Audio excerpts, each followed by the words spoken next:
Well, hello there. If you are watching this on YouTube and just stumbled across this channel looking for Jan Winhall, she's here. She's a guest. And my name is John. And this is a podcast called Beyond Belief Sobriety, where we explore topics of interest to people who are seeking or who have found a secular path to recovery from addictions of all kinds.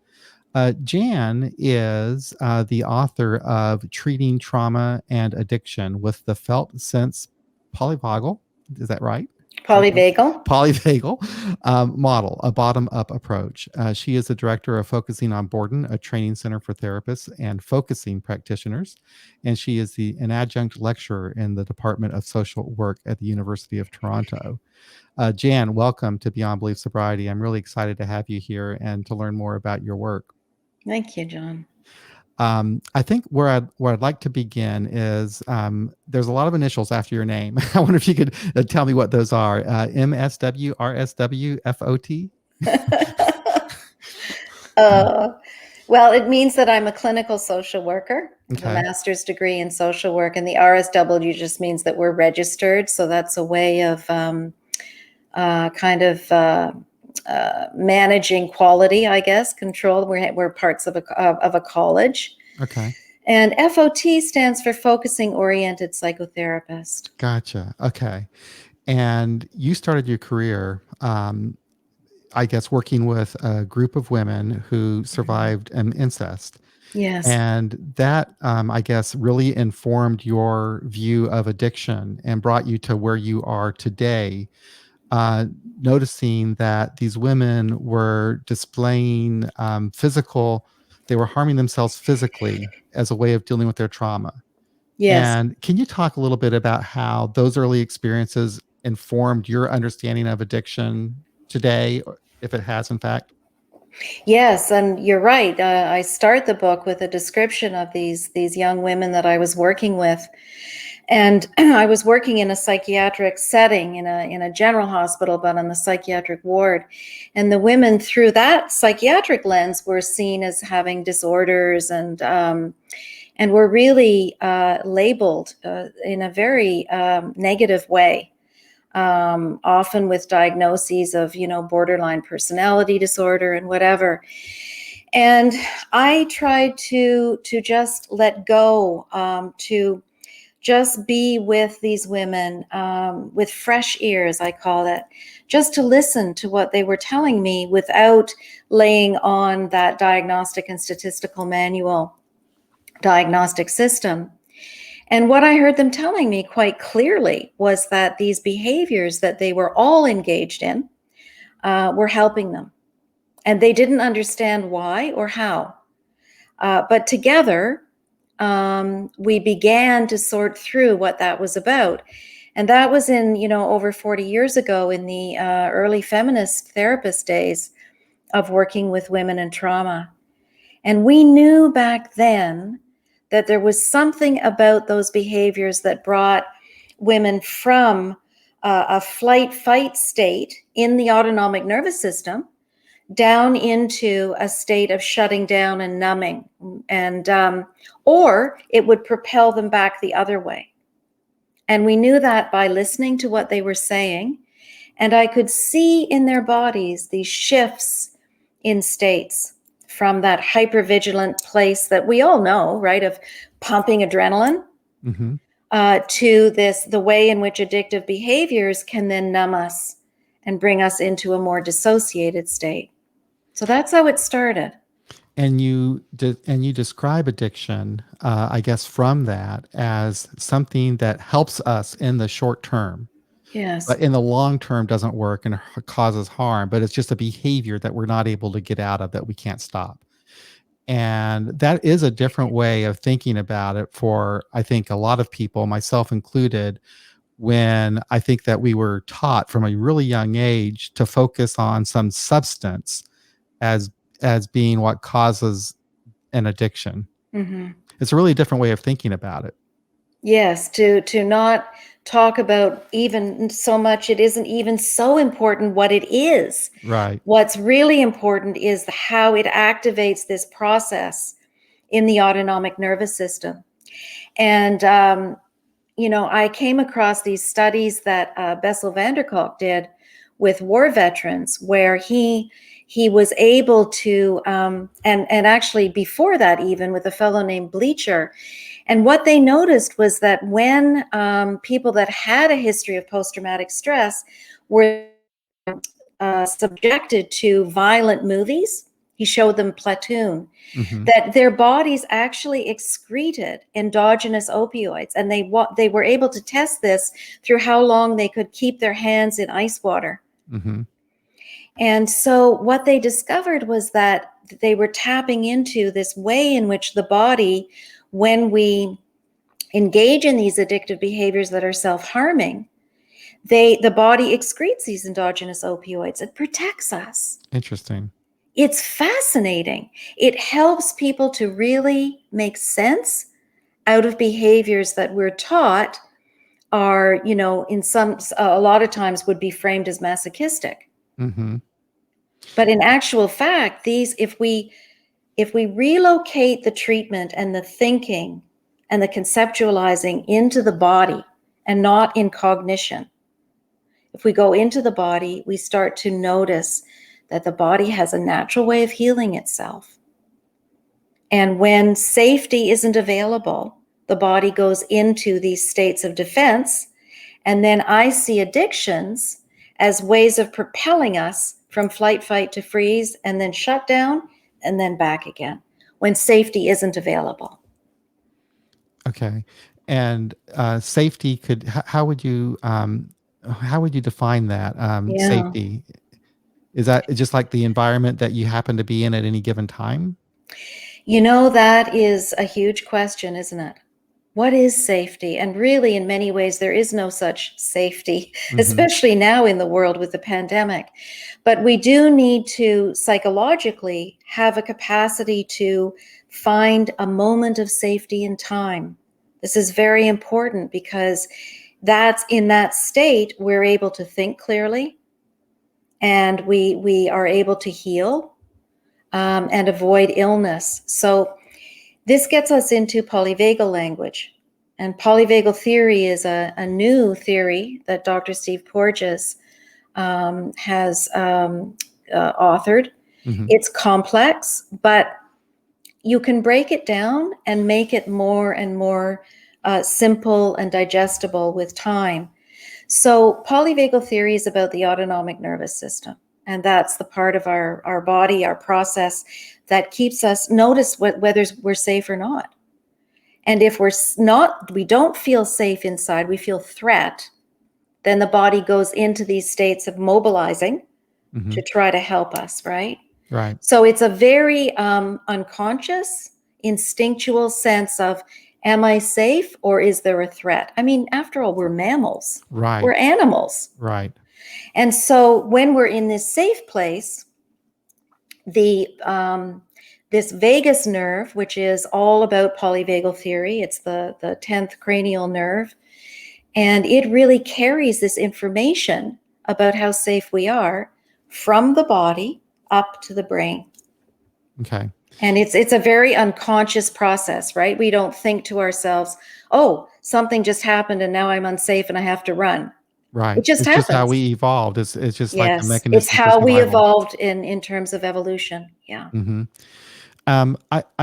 When I was reading about that part of the nervous system and how we react from the nervous system, we react to whatever our environment is. Yeah. I was thinking about another doctor I talked to a long time ago who was describing addiction, but from really the top-down approach that you were writing about, where she was looking at it as she said that all addiction is an addiction to dopamine. So she was talking about how you have these chemicals in the brain that we're addicted to. And you also wrote about that. Like, it's like these things happen. It's really complex. Like these things happen. You still have the dopamine spikes, but that's Yes. not necessarily what you're addicted to. Yes, I think from there's so many different ways of understanding addiction. Yeah. So I used Mark Lewis's work because, and he's the fellow who wrote The Biology of Desire, Hmm. Memoirs of an Addicted Brain. Mark's model is a learning model of addiction. Yes. And so this has to do with really integrating neuroplasticity, this way in which the brain changes. Right. And what we're wanting to do is really update these ways of understanding neuroplasticity, and update our understanding of addiction through how brains change. And that's so Because, interesting. I did not yeah, know that brains changed. I mean, I've heard about neuroplasticity. I never really knew what it meant until I read this book, and I realized, oh, okay.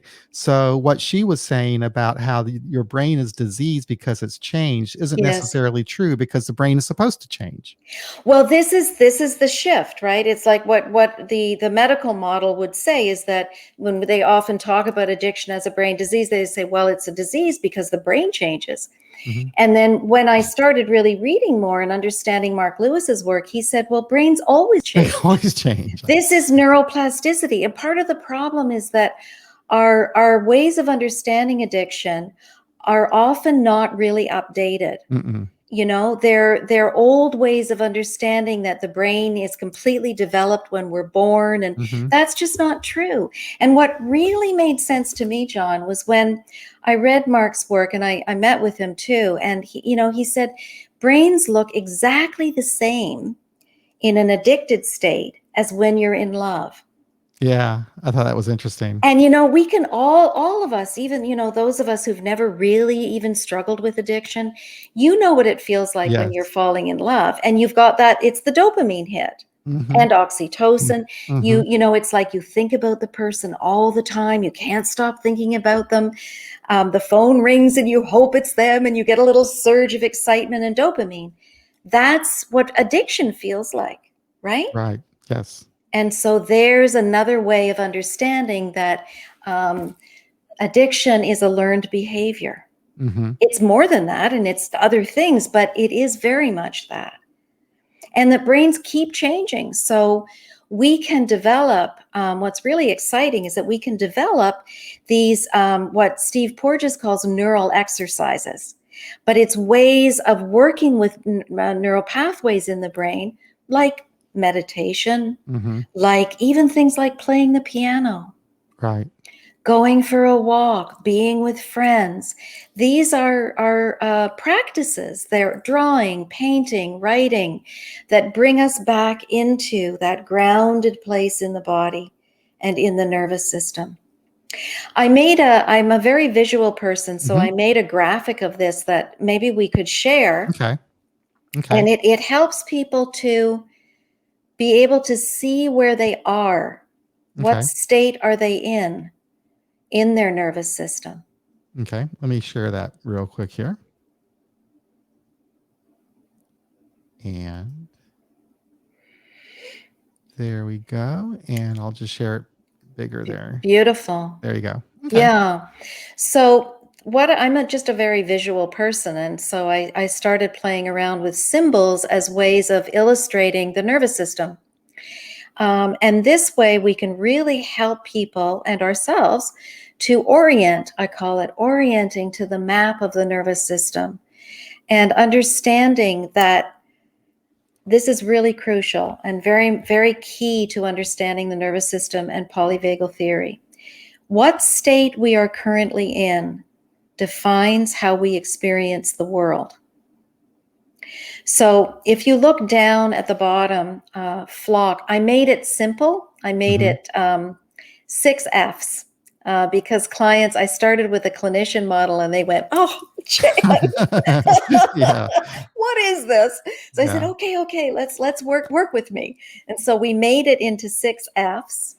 And people are like taking pictures of it on their phone. And I may have a big one in my office that we use, and we trace where you're shifting in neurophysiological states throughout time, because we do this constantly. We're in the resting place down in flock, I called it, because Hmm. this is about coming together. When we Hmm. feel safe, we can be together, and we feel trust, and we feel able to really nourish each other And this is how we're wired as mammals. We co-regulate with each other. We Right. pick up on each other's nervous system. If I'm having coffee with you and you're all jittery and nervousy, You I'm pick going to up on feel that. that in my body, right? Yep. Yep. So that's very much a part of a feature of polyvagal theory, this notion of co-regulating with each other. And Hmm. so then we can, if you move up and you can see flight fight up there, it's like a ball of wool. And this is the place where people often live who struggle with addiction and dissociation, with a lot of anxiety and fear. You're mobilizing, you're ready to get out of there, because it doesn't feel safe. Right. And lots of folks never feel safe, Right. right? If you're Hmm. living in a marginalized community, you may have never known safety in your life. Certainly, the young women in that group had never known Mm. safety. Mm. Yeah. Um, and so then the other side is the fold and collapse place in the nervous system. And this is the place of depression, isolation. The body folds into itself. And Mm. this is actually the branch of the vagus that Steve Porges coined as the dorsal branch of this vagus nerve that is about dissociation and trauma. And this Okay. is new, that he brought this into our way of understanding the autonomic nervous system. Okay. And so then what I began to see was that, so there are these also blended states in the nervous system. Two that Steve Porges talks about. Fun, you see, is this combination of flock and flight fight. So we feel safe when we're having fun, but there's also some adrenaline, Right. right? Get it? Hmm. Hmm. You can see easily where that shifts in bodies when you hear kids playing and Hmm. they're laughing and they're running around, and then all of a sudden somebody gets hurt and they shift into either flight and they're crying and trying to get away, or fight and they're hitting the other person. Right.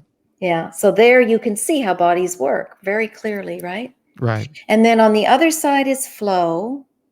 And that's a combination of immobilization with the shutting down place of fold, but also with safety.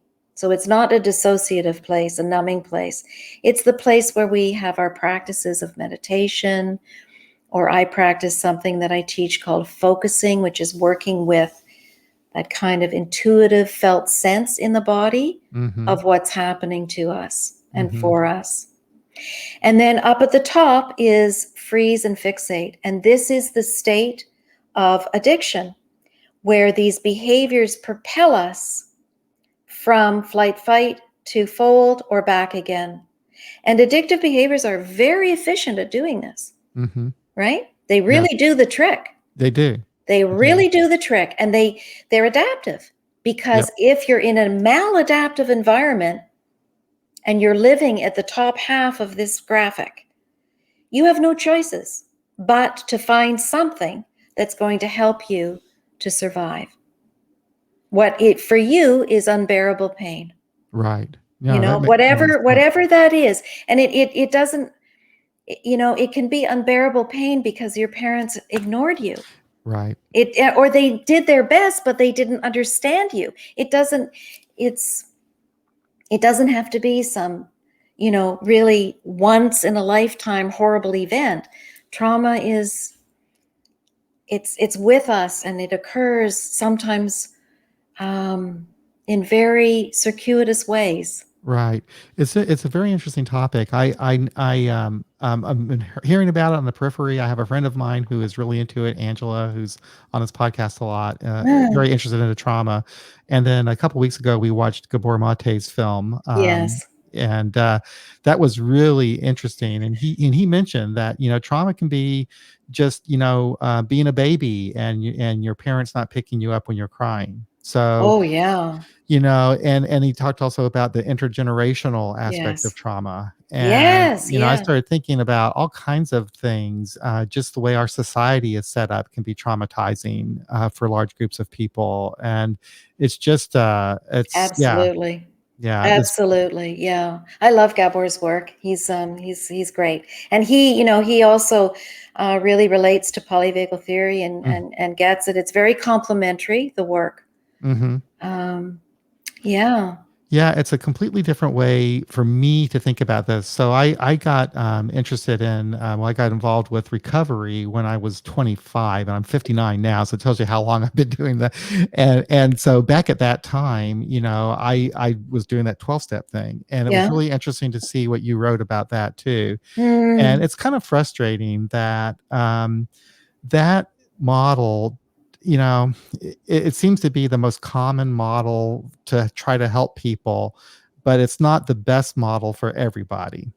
exactly. you know and I Exactly. and you wrote pretty well about, well, if you are the ABCD, then maybe Yes. this is great for you, but Yeah. not a lot of people are fitting that mode anymore. Yes, or they try to make it fit, they Yes, don't like they certain do. things, like they'll say, things like you don't have to believe in God, it can be a higher power, Right, whatever.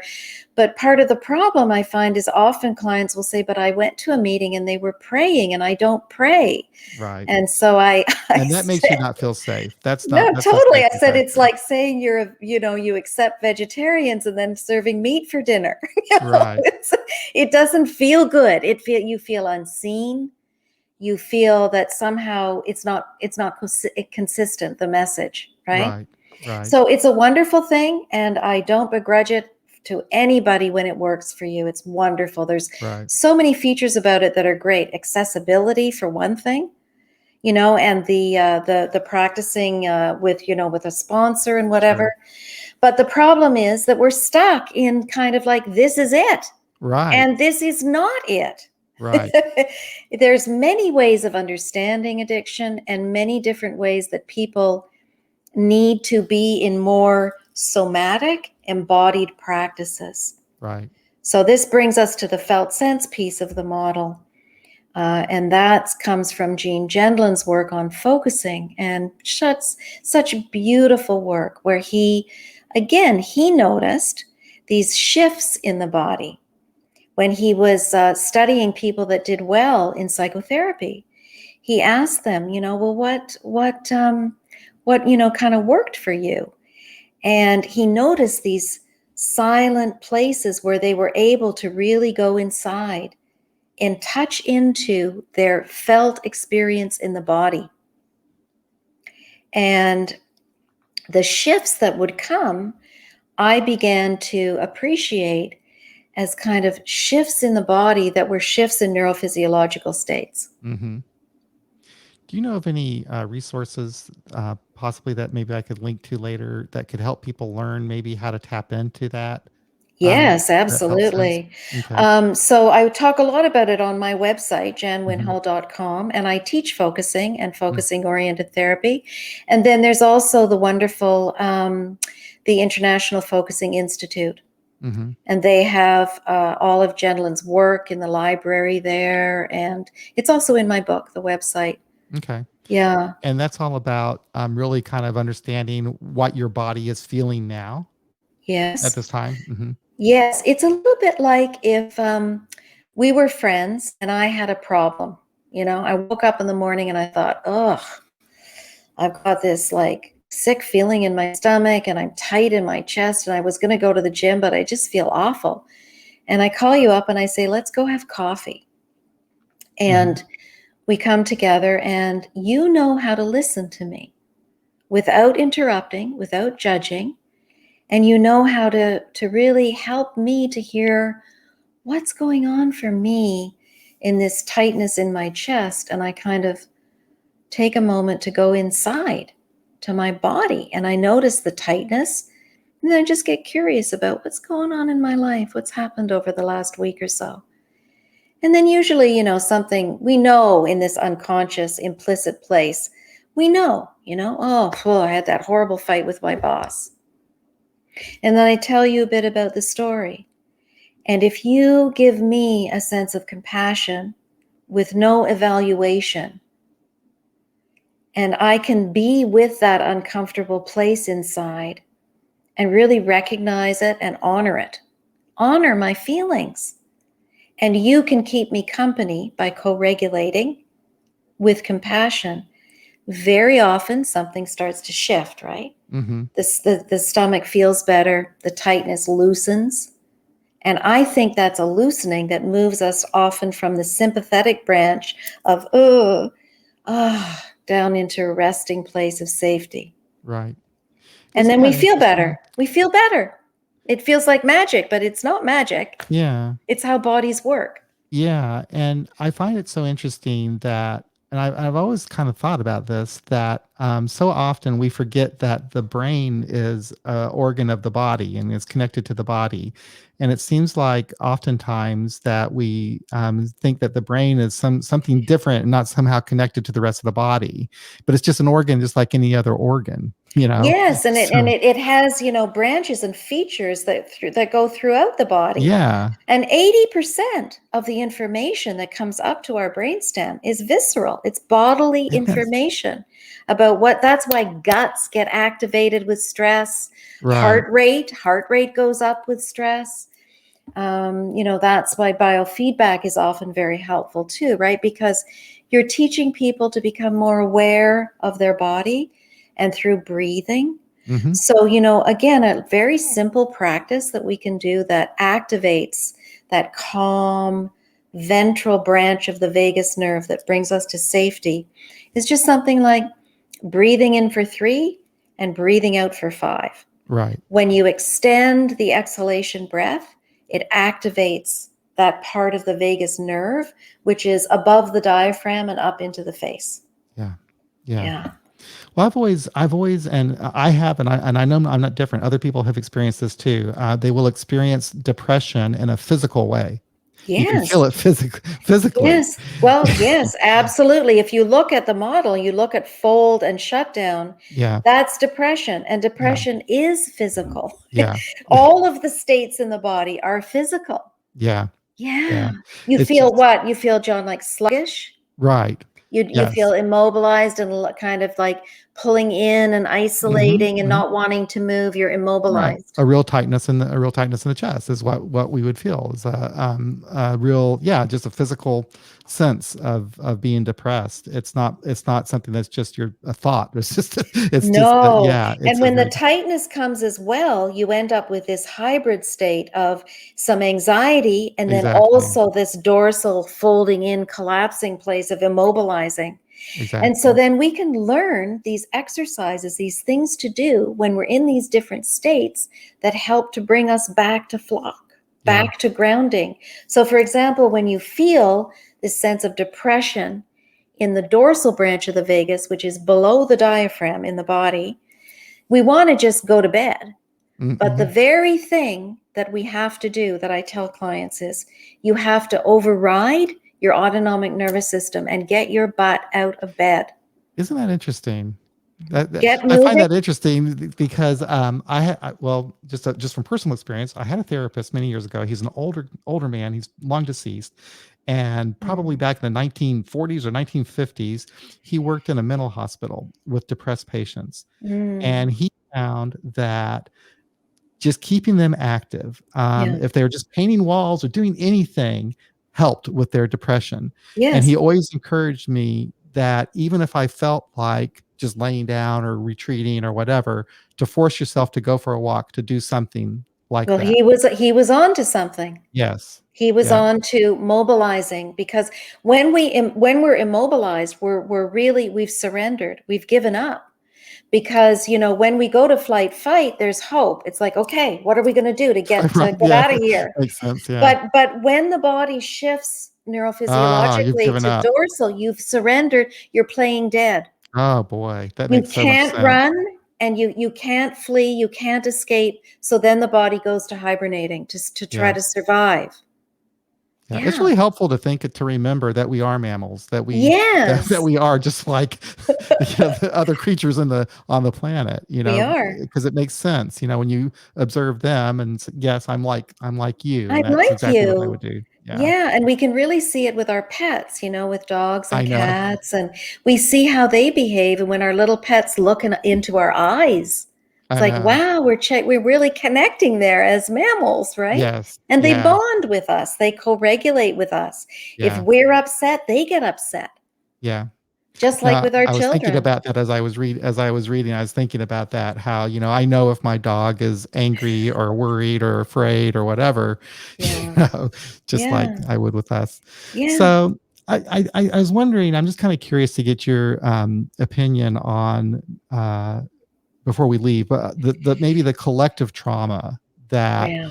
we are all going through right now. I don't even know if we are even close to coming to terms with what this is. Are you noticing anything in your practice about just this pandemic and how it's impacting people? And do you foresee any long range consequences to what we're going through? Yeah, absolutely. I bet. Absolutely. Yeah, people are really much more dysregulated and Ah, confused about their behavior. right. I'm hearing a lot of kind of paradoxical stuff. It's like part of me wants to go out and be with people. I Yep. want to move back into flock.